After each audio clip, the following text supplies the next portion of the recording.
What if Oasis were LA sleaze rockers? Find out on this week's What If, How, When, Why.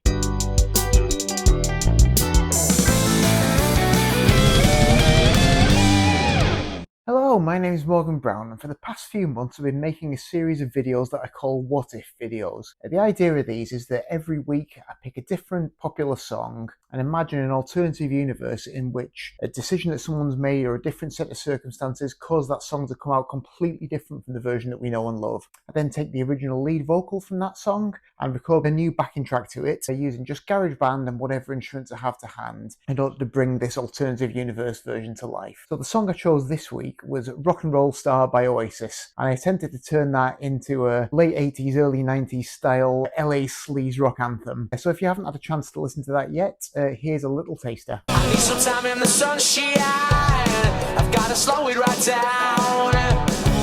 The day's moving just too fast for me. I live my life for the stars that shine.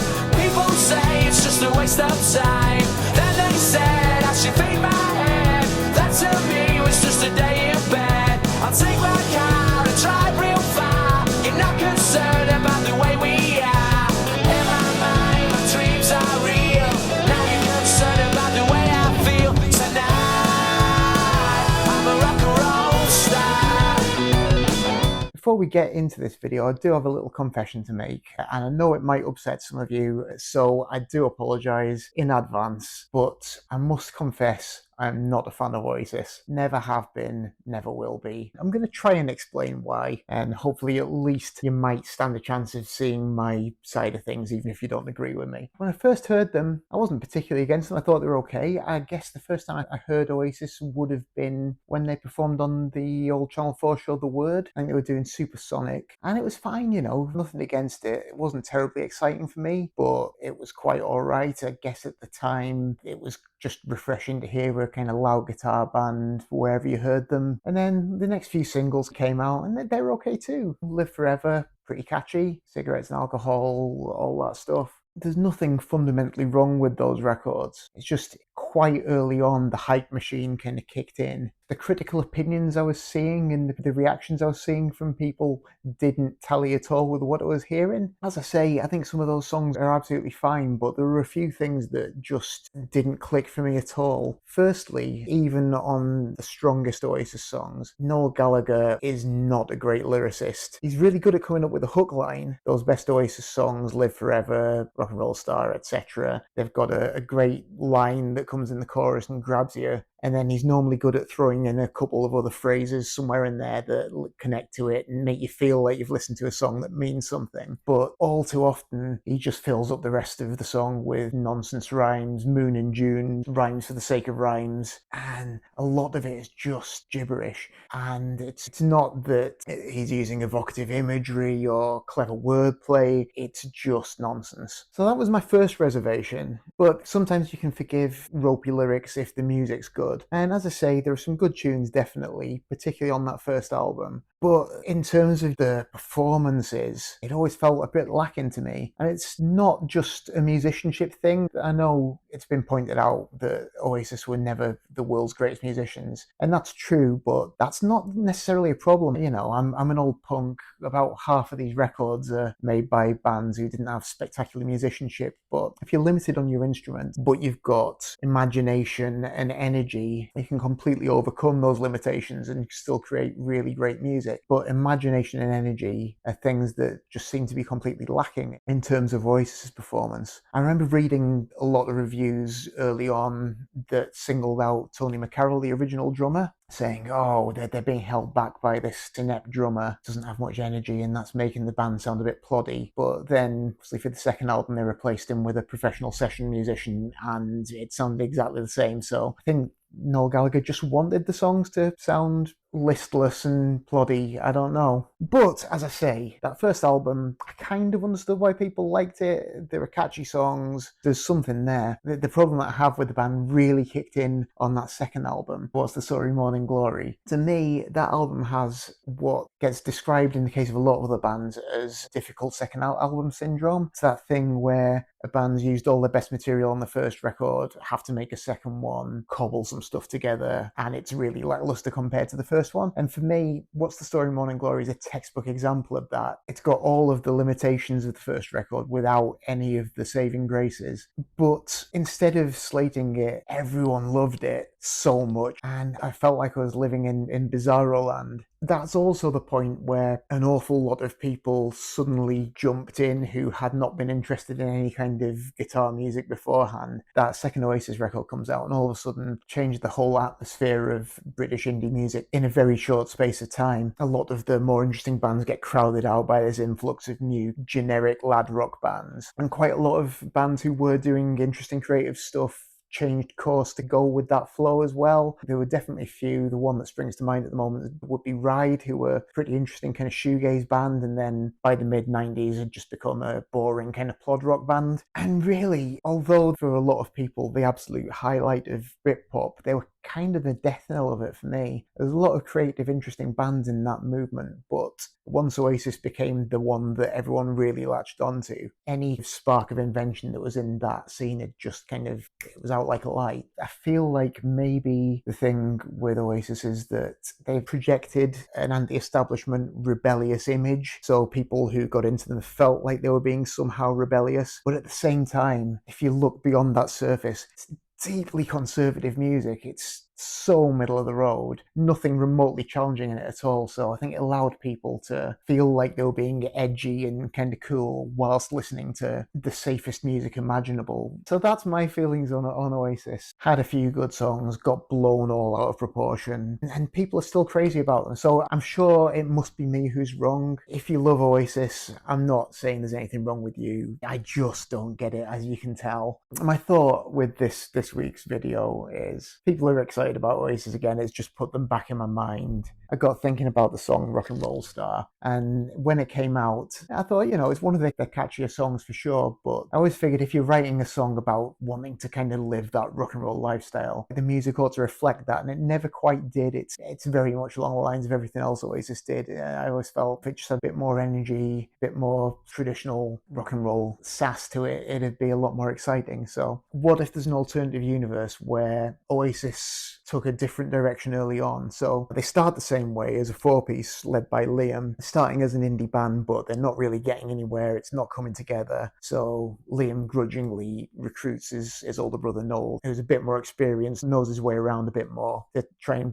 help the band get some coherence and direction. But in this universe, Noel is a massive fan of the whole 80s LA rock scene rather than the Beatles or Slade, etc. So he comes in and says, yeah, okay, I'll take over the band, I'll guide you as long as you follow my lead and grow your hair out. We're going to play this kind of music. So they all grudgingly agree to do this. And then Noel decides that in order to make it in this scene, they're going to have to relocate from Manchester to Los Angeles. So they all up sticks, move to LA, start doing the rounds of auditions on Sunset Strip, quickly realize how competitive it is. So they all go off and get lessons to learn how to play in this hair metal, sleaze rock, glam metal style, and eventually land a gig at Gazzari's on the Strip, which is the place where a lot of bands from that scene got their start, notably Van Halen, but then lots after that. And, they work really hard, eventually get to the point where they've got a deal with a local indie label, they've just cut their first record and it's about to land, and then Nirvana release Nevermind and the whole bottom falls out of the scene. So that's kind of the scenario in which this sleaze rock version of Rock and Roll Star comes into existence. If you're wondering what I mean by sleaze rock, maybe not a term that gets thrown around that much these days. I guess people use hair metal as a catch-all term for all of that 80s metal scene that isn't thrash. But certainly as someone who was into metal music at the time, it was definitely quite a distinct scene that emerged towards the end of the 80s. The kind of whole LA glam metal scene sprang up quite a lot earlier in the 80s. And as that progressed along, bands gradually got more airbrushed and polished as they started moving from the clubs, into the arenas and stadiums, everything got a lot poppier, bigger and more larger than life, and the hair got bigger and the spandex got more ridiculous and brightly coloured. And towards the end of the 80s, there was a definite move among quite a lot of bands away from that back to a more kind of street level music based in more down-to-earth rootsy music like the Stones, Aerosmith,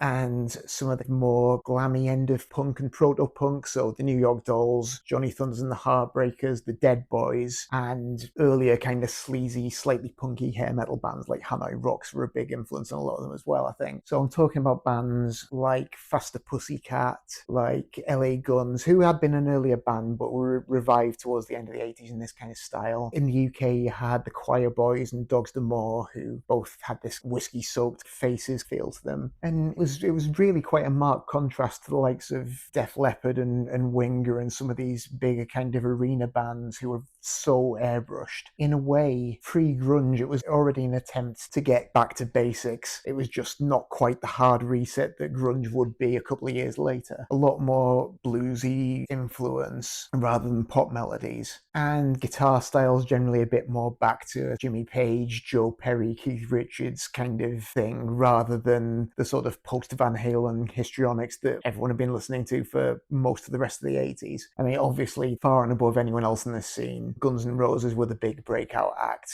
If you contrast what they were doing to what Def Leppard or Bon Jovi were doing, you can see it was really very much its own scene, but not a total contrast. You still had quite a lot of the over-the-top, coke-addled Los Angeles rock and roll trappings, and the record still had that huge bombastic 80s production, generally still felt like a continuation of that whole 80s hair metal thing rather than a revolution. Whereas when Nevermind landed, that was very clearly coming from a completely different place. Although it's still kind of heavy guitar-based music, there was no mistaking that for any kind of descendant of hair metal. And it was funny at the time to see a lot of those bands come back in 1992, 93 with their hair cut a little bit and flannel shirts on and ripped jeans, trying to sound like, oh, we've always had a grunge element to our music. Yeah, it wasn't very convincing at all, but for a brief shining couple of years there at the end of the 80s, pre-grunge, for a lot of us who were into heavy music, that was a big deal. So a big part of my childhood, obviously, you know, anyone my age who grew up playing guitar, grew up playing Guns N' Roses riffs. So it was quite a fun challenge trying to take this Oasis song and apply some of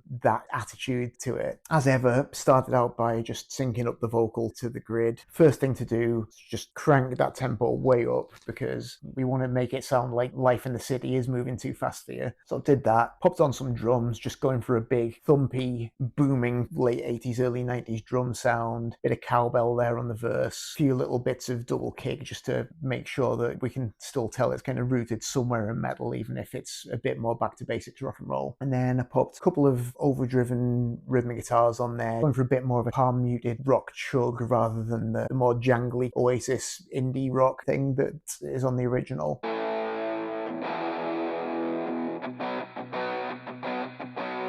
Did add a little bit of jangle to the choruses just to give them a bit of shimmer, so I've got some cleaner guitars on there, doing some little kind of ringy, chimey things, mixed quite low, but just audible there to add a little extra element to the chorus.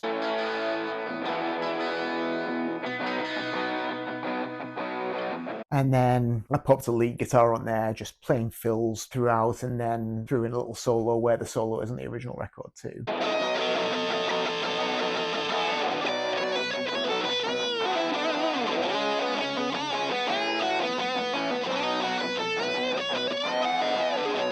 So yeah, I've got all my guitars on there. I popped some bass on. The bass is pretty bog standard root notes, apart from a couple of little rock and roll walks in the chorus. And then for a bit of added colour in the choruses, I decided to throw in a little bit of honky-tonkish piano as well, thinking of things like the bits of piano that Nicky Hopkins would play on the old Stones records. Obviously, I can't play the keyboards very well. I'm certainly no Nicky Hopkins, but did my best to just recreate a little bit of that flavour as well. and there wasn't too much more to it really. Just tried to keep everything pretty tight and rocking and high energy, and I think it kind of gets a bit of the feel of that era of LA slightly glammy sleaze rock. The one thing that stops it from sounding like that is Liam's vocal, because obviously he just sounds like himself, and I don't think there was ever one of those bands who didn't have some outrageous American accent, whether they were American or not, but couldn't change anything about that. And then for the video, found a couple of clips of Oasis playing it back in the day, and then mixed those in with some cool footage from inside a car of just driving through LA in the 80s, and some clips from a Motley Crue behind the scenes documentary with Tommy Lee riding his motorbike and things like that, just for a bit of that rockstar Sunset Strip atmosphere. And also some camcorder footage that people have taken from the Sunset Strip in the early 90s with the front of Gazzari's club as well, just to get a bit of that atmosphere in there too. And hopefully the whole thing comes together all right and gives it a little bit of a feel of that time. So yeah, I hope you enjoyed it, and I do sincerely hope I haven't upset too many Oasis fans. It's my problem, it's not yours.